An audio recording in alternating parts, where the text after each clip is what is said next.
Jayashree kitchen मध्ये तुमचे स्वागत आहे। इथे साध्य, सोप्या आणि घरगुती रेसिपीज मिळतात।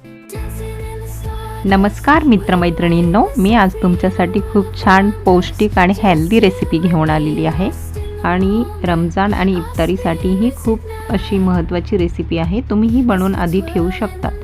त्यासाठी मी बटाटे, कांदे आणि पालक घेतलेला आहे।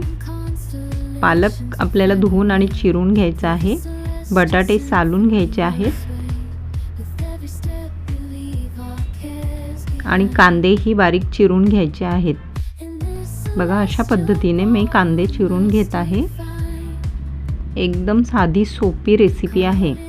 मी तुम्हाला अशाच साध्या सोप्या रेसिपी घेऊन येत असते।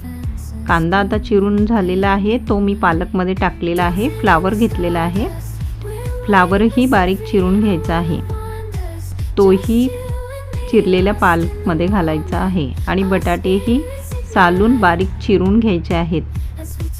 आधी बारीक बारीक चकत्या करून घ्यायच्या आहेत आणि नंतर तो बारीक बारीक चिरून घ्यायचा आहे। बघा, अशा पद्धतीने चकत्या करून घ्यायच्या आहे। जसा आपण कांदा बारीक चिरला आहे तसाच आपल्याला बटाटाही बारीक चिरून घ्यायचा आहे। खूप पौष्टिक आणि हेल्दी रेसिपी आहे। तुमचे मुलं जर पालक खात नसतील तर अशा पद्धतीने ते पालक खाऊ शकतात। अशी रेसिपी बनवली तर त्यांना पालक नक्की खायला आवडेल। 4-5 हिरव्या मिरच्या घेतलेल्या आहेत, त्या पण बारीक चिरून घ्यायच्या आहे। आता त्यात अख्खे धणे टाकायचे आहेत, ते तुम्ही थोडे चुरून टाकू शकतात। तीळ टाकायचे आहे, ओवा टाकायचा आहे, जिरे टाकायचे आहे, कस्तुरी मेथी टाकायची आहे आणि थोडे चिली फ्लेक्स टाकायचे आहे आणि थोडे धनिया पावडर टाकायचे आहे, जिरा पावडर टाकायचा आहे।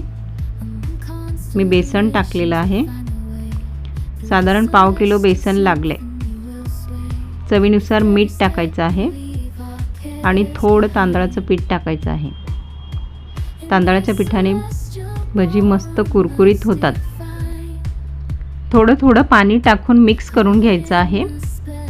आता आपलं पीठ तयार झालेलं आहे। एका पॅनमध्ये तेल टाकलेलं आहे, ते गरम झाल्यावर आपण पालक पकोडे फ्राय करून घ्यायचे आहेत, म्हणजे ते तळून घ्यायचे आहे।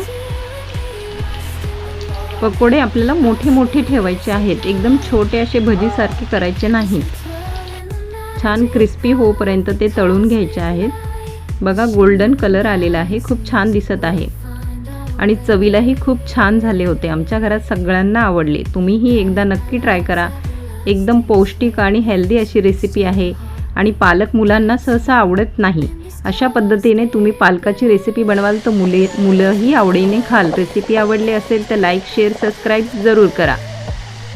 रेसिपी आवडली असेल तर लाईक, शेअर, कमेंट आणि जयश्री किचनला सबस्क्राइब करायला विसरू नका।